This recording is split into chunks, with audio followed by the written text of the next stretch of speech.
السلام عليكم ورحمة الله. باهي باش نقصوا النزاع. نقطة نظام: إذا اصطدمت الكرة بمدافع ثم لمست يد لاعب آخر زميله، تحتسب ضربة جزاء إذا كانت يد اللاعب الثاني في وضع غير طبيعي، مفتوحة أو مكبرة للجسم. اللاعب حرك يده نحو الكرة أو حاول اعتراضها. المسافة أو رد الفعل لا يبرر اللمس، يعني كان ممكن أن يتجنبها. لا تحتسب ضربة جزاء: جاءت الكرة بشكل مفاجئ جدا على مسافة قريبة، ارتداد سريع، أو كانت يد اللاعب في وضع طبيعي ملاصقة للجسم، لم يكن هناك أي نية أو حركة إضافية لليد.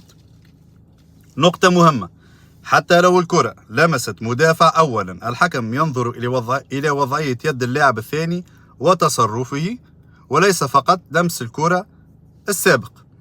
يعني في الوضع متاع اليوم، في ضربة جزاء اليوم اللي طالب بها النجم الرياضي الساحلي، أو نقولوا اللي صفرها الحكم ثم ألغاها، شفنا الكل إيد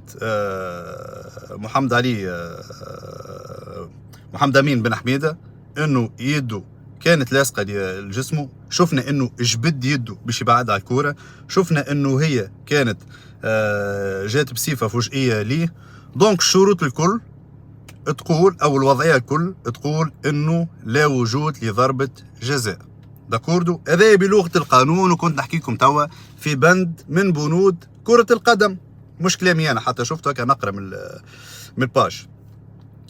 بلغة الكرة اللي عندنا في تونس، النيفو طايح، ما فماش بينالتي. يزفرها ويجي تليفون ينحيه.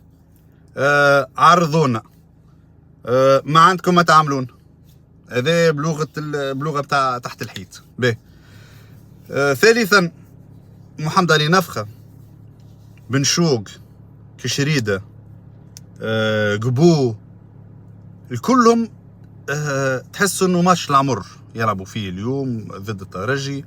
وبصراحة معناها شفنا انه حطوا الكل في الكل، وبرجوليه كان جيتوا تلعبوا هكا من اول عام، اونيتمون راكم نجمتوا تخلطوا على المرتبة الثانية اللي ما تكوروا فيها. ماناش فرحانين بالتعادل، لكن خير من بلاش، خير من الخسارة. ان شاء الله في قادم المباريات مازال عنا باركور زاد تشامبيونز ليج، بعده مش يمشيو ممكن ماتش كوب، دونك مازال الباركور طويل. الترجي دولة.